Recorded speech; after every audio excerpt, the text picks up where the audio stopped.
La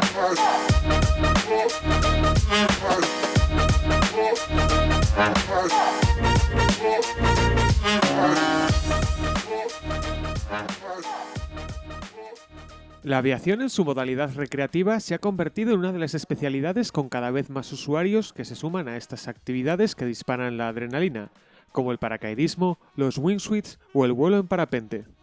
El Club Loreto, situado entre los campos de cereales de Segovia a un lado y la Sierra de Guadarrama al otro, se ha convertido en el gran punto de reunión de los amantes de la aviación en la región, con decenas de personas quedando todas las semanas.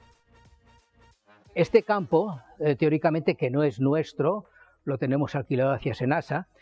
Antaño, en la época, hasta el año 75 aproximadamente, hubo una serie de escuelas de vuelos y motor. Una de las escuelas estaba aquí arriba, en Somosierra, no exactamente en este punto, sino arriba en la montaña. Y era donde se empezaba a volar con los aviones, tirando de las gomas, etcétera, etcétera. Pero luego eso se quitó, estaba ya obsoleto, y entonces el club de arriba, bueno, la escuela de vuelos y motor, que dependía en sí del Ejército del Aire primero y luego de Senasa, pues se vino a volar en este punto. ¿Por qué? Porque el campo era mucho mejor, etcétera, etcétera. Fundamentalmente hay de todo. Quizá lo que menos son pilotos profesionales. Es decir, hay algunos pilotos profesionales, pero son pilotos aficionados, gente que le gusta el vuelo y motor, de una edad más o menos media tirando a alta. Un avión de motor resulta que le ocurre una cosa, y es que cuando llega un momento que tú vas gastando el motor, y ya una cosa que se llama overhaul o gran parada, resulta que al final un overhaul de estos vale más que lo que vale el avión. Estos aviones no tienen motor, entonces si los cuidas, duran eternamente. Pues un madero de estos puede costar 6.000 euros nada más.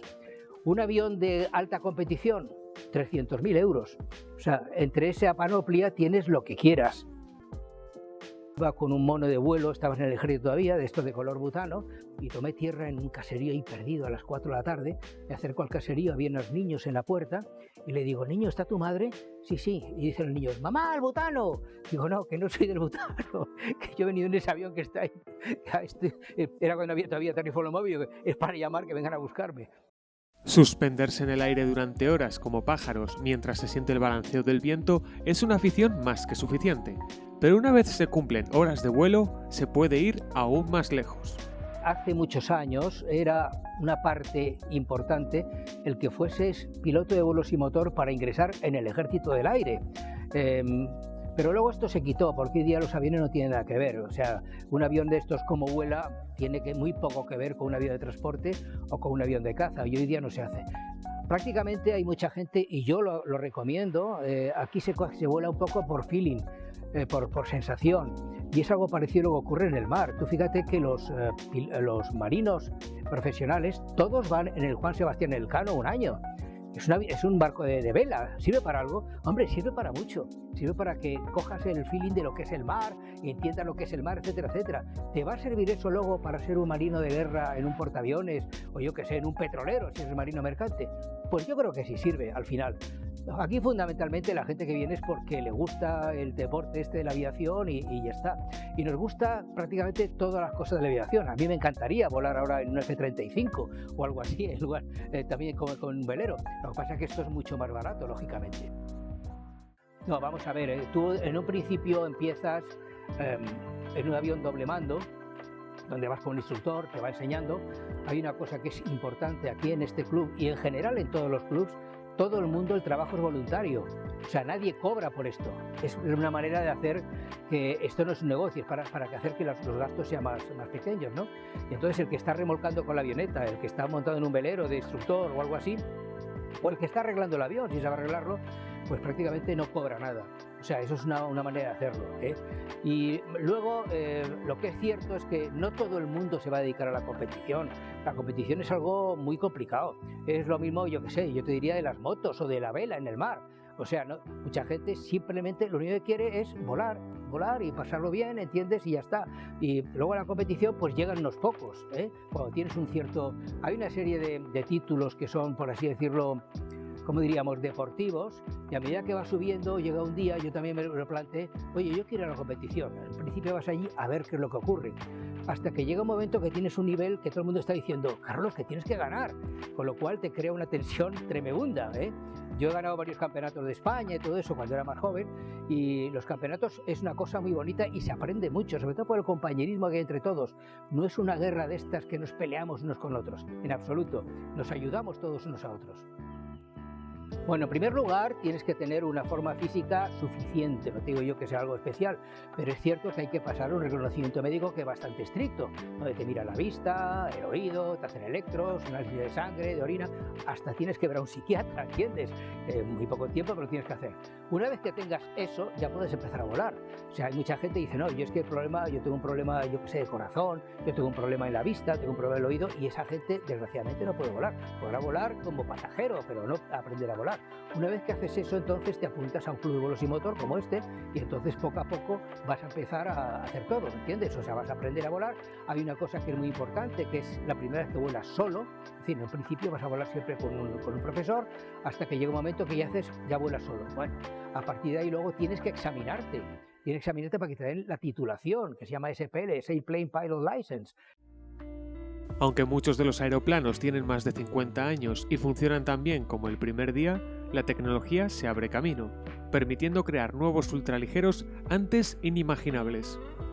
Bueno, en un principio los aviones se hacían con madera y tela, como es ese avión, que es muy antiguo, este también es de madera y tela.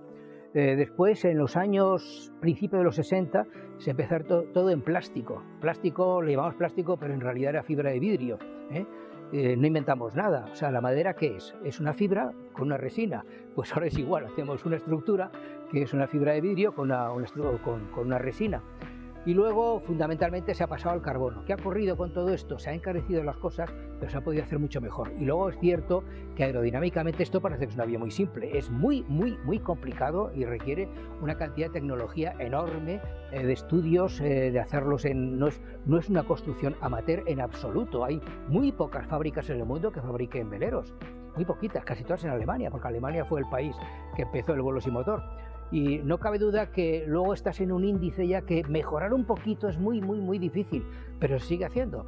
Claro, ¿qué ocurre? Que cada punto de mejora es mucho dinero, muchas veces, mucho dinero. Luego, bueno, eso se vende para que un tío lo tenga ya de segunda mano y todo eso. Bueno, sirve yo creo que para muy poco. El vuelo sin motor es muy sensitivo. Es decir, los instrumentos, que hay instrumentos hoy día electrónicos que te ayudan a todo, a la navegación, a ver el aire, pero esos me dicen lo que ha ocurrido.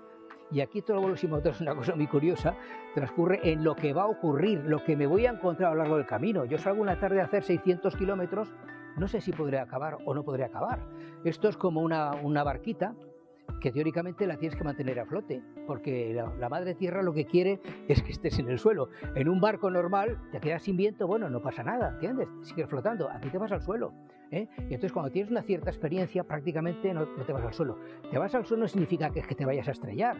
O sea, estos aviones toman tierra en unos 100 metros, te buscas un ensembrado y tomas tierra ahí y luego van a buscarte, desarmas el avión y ya está.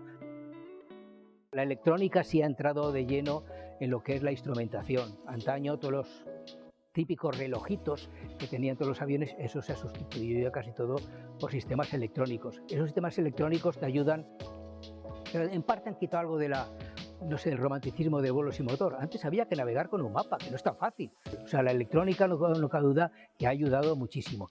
En el aspecto de materiales, es que está ya en un límite que es muy difícil salir adelante, hacer algo más. Hay aviones que tienen 30 metros de envergadura, con lo cual eso, gracias al carbono, se puede hacer. Hoy día, si un avión de eso lo hicieses en madera o en aluminio, se rompería.